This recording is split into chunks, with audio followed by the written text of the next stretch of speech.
There's a lot of talk at the moment about how some small businesses are really struggling.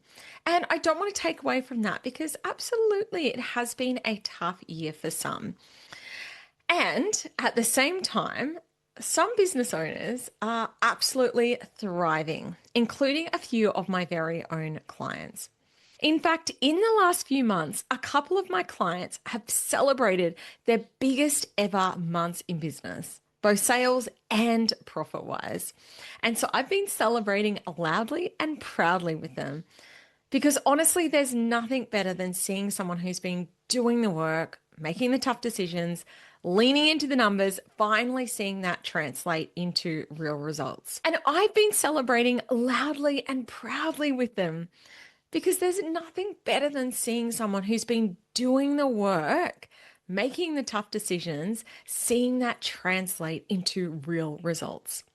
So, in today's episode of the podcast, I'm taking you behind the scenes and sharing specifically how they have been able to create an upward trajectory in a tough market.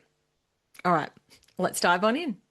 Welcome to the Intentional Money Show, where we talk business growth, profitability, mindset, and building a wildly successful creative or digital business without sacrificing your life in the process.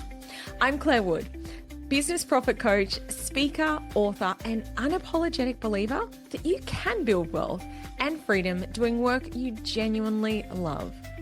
Each week on the podcast, we dive into the strategies and honest conversations that will help you scale sustainably, increase your profit, and build a business that actually feels good to run. Let's grow your profit.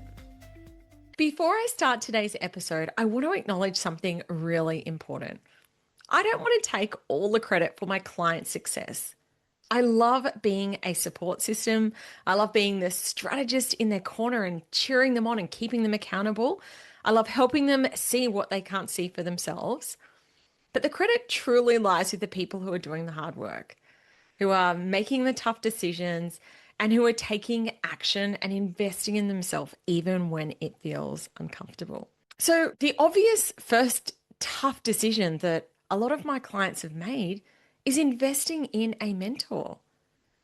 Not just the money side of it, but it's a big thing to open yourself and your business up and say, I need help. It's really vulnerable to let someone actually see your numbers and bring them into the decision making and let them see the things that maybe you feel a little bit unsure about or even a bit embarrassed about. And of course, like I said earlier, there's obviously the actual physical investment of money too. Making a decision to spend money and work with a strategist or a coach can feel like a really big deal. I know it's not always easy to make a decision like that, especially perhaps you've invested in a coach or a program before and it didn't work out. So I think the first thing to acknowledge and celebrate is that in and of itself, working with a mentor is a big, brave decision. And I don't take lightly the trust that my clients have placed in me when they say, okay, Claire, let's do this. So let's start talking about what exactly they've done. One of the things that I do different to a lot of the coaches and mentors out there is that being a CPA, I am very numbers led. So one of the first things that we do is we actually dive into their finances. We really pull back the curtains on what's going on with their business finances.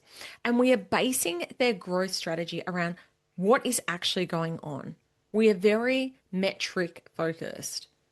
Because a lot of times people think, I just need to be going viral on Instagram, or I need a new marketing platform, or I need to work harder. But what I believe a really strong starting point is have a look at what the numbers are showing us and use this information to drive your decision making. Because your numbers tell a story. They tell you which offers are profitable, which clients are profitable, what services are sucking the life out of you, and where the biggest opportunities are sitting. So when you start making decisions from a place, a very rational, numbers-based place, you suddenly realize that you can make a lot more strategic decisions. So let's dive on in and talk about some of the specific strategies that they've been employing to be hitting these biggest months ever. One of the things I've been talking about a bit on the podcast lately is empowering my clients to step into the CEO role. And this means being brutally honest about how much time you are actually spending working on the business, working out how you can be acting as a CEO, as a leader. Because so many business owners are technically the CEO, but their calendar is telling a very different story. They might be the admin person, the client delivery person, the marketing person, the ops person, the bookkeeper. And on top of that, they are the cleaner at home, doing the school runs, being the primary caregiver, and the person who is counted on for a lot of things. So, if you want to find out more about how to create a bit more balance in your household, go and listen to some of my recent episodes of the podcast because I've spoken a bit about this. Because here's the thing, if you want to be up leveling your results, you need to have the capacity to act as the leader of the business. So, this is often a two-pronged approach. So, investing in support around the house, absolutely. And secondly, investing in help in the business because you need to have the support and structures and people around you to really help you execute on your plans. Because you can have the best strategy in the world, but if you don't have the capacity to implement it, it's not going to work. So, this is something we absolutely need to know because otherwise, I'm just giving my clients more things to do and they're like, I don't have the freaking time to do this. Another thing that's really essential for shifting how you are currently functioning is accountability.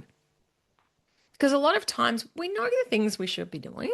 Let's be honest, most business owners are certainly not short of ideas. We've got plenty of great ideas, but knowing what to do and actually doing it are two very different things. And this is why having high touch point accountability really helps you to take those steps forward. With my clients, I'm not just saying, how are you going? I'm like, okay, what's holding you back? Why hasn't that been done yet? How can I support you? Making sure that when life gets busy, they aren't forgetting about the actual actions that they wanted to take in their business. So far, we've spoken about being numbers led, creating capacity, and having accountability.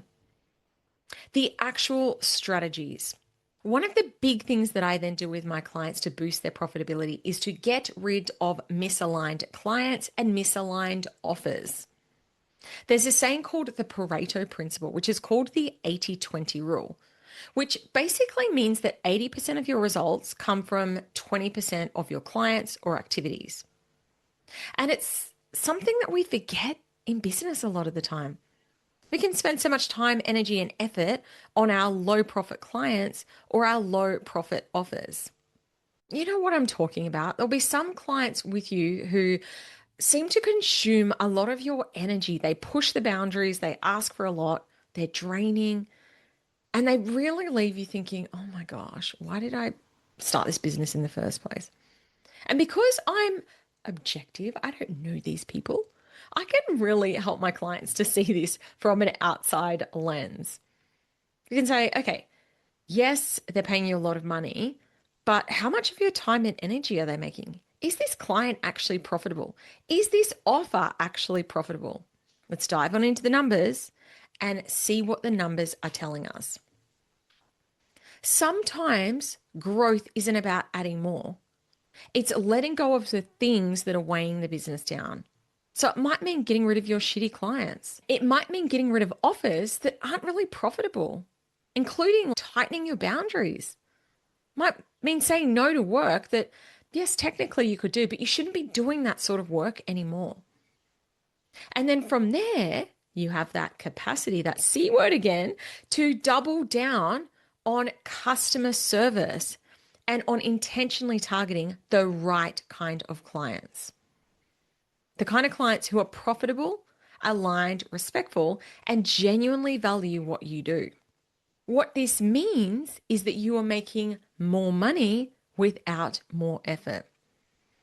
And one of the strategies that we've been employing is intentionally targeting dream clients and literally doing reach outs. Also, getting a lot tighter with the marketing funnel. Because a lot of times as we're in that scaling stage, we can get a little bit sloppy, not following up on leads, not following through on inquiries, and just hoping that people land in the inbox. Your sales process needs to be really tight and making sure that you really are getting a clear yes or no from your clients. Your sales process needs to be really tight and ensuring that you are following up until there is a clear no or yes from potential leads. Remember, a lot of times these people have actually reached out to you, and for some reason, we don't actually go through the whole process and follow them up. Because sometimes businesses don't need more leads. They need to stop leaking the leads they already have. The other thing that we do is we look for opportunities to upsell to our existing clients. If someone's already working with you, loves working with you, is getting great results, maybe there's some more services that you can sell into them. Maybe there's a higher ticket offer. Maybe there's an add-on or a bonus. Again, this is true profit potential. Another area in which a lot of business owners are leaving money on the table is around their messaging. And I'm one of those hands-on mentors. I really am diving into the actual copy and the messaging with my clients. I want to be having a look at who their dream client is, what their pain points are, what their pleasure points are, and whether the copy is speaking to one specific person. Because generic copy doesn't convert. You want your copy to speak specifically to that one dream client so that they are nodding along saying, yes, I need this thing. And this level of specificity really does make such a difference, especially in a tough market. Because if people are being a little bit more considered with their spending, your messaging needs to make the value obvious. It needs to speak directly to what they are experiencing, and it needs to show them why your business matters now and why they need to pick you. Something I've noticed a lot of times is that people are talking about the inclusions. You get this and this, but forgetting to talk to the transformation. I've also noticed a bit with copy that business owners, when they're selling, they're saying, oh, I do this and I do this. Another thing to refine your copy is to review it and see, are you using the word you? You don't want to see I on my website. You want to see you. You're talking to your client's lived experience. Because when you shift that and people feel, wow, they're talking to me, that's when the right people start paying attention. Now, I need to close out by saying a very important thing. Hitting your biggest ever sales month doesn't mean anything unless it's converting to profit. The clients that I've been talking to you about, they're not just having their biggest sales month, they're having their actual biggest profit months. And that matters because if you are growing fast, but you are hemorrhaging money as fast as you are earning it, you are not going to feel any wealthier. You can have a huge revenue month and still feel stretched money-wise. There's nothing left at the end of it. And honestly, that's not the vibe. So part of the work has to be staying in the boring nitty-gritty of numbers, making sure that your costs aren't blowing out at the same ratio that sales are growing, looking at your margins, making sure that you're looking at your team costs, and making sure that those extra sales are actually converting to the bottom line. Because ultimately, the reason we're all in business is for profit. Profit is what pays you properly, and it allows you to make the decisions to give you more financial freedom. And this is why I'm so passionate about helping my clients make more money, like more money they can actually keep. And another thing that I want to close out with, I want to talk about celebration.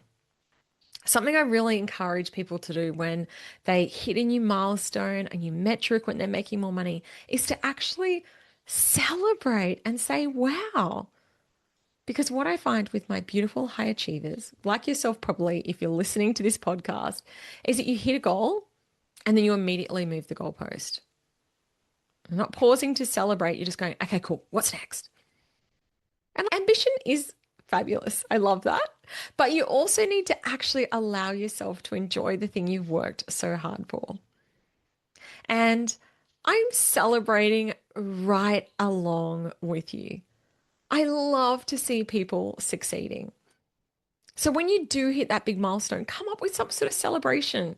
Buy yourself a gift, book a night away, even just sit down and say, wow, this is something really cool that I've achieved. If you're listening along to this and thinking, I'm ready to dive on in and actually have a look at what's really going on with my numbers because I want to be hitting my biggest ever months and I want someone to help me on that journey, please reach out to me. I have got a link in the show notes for today's episode and I can share a little bit about what it looks like for me to do some business advisory work with you. I truly hope this episode's inspired you to get out there, chase your biggest ever months, and not just the biggest ever sales months, but your biggest profit months. Because growth actually changes how both business and your life feels.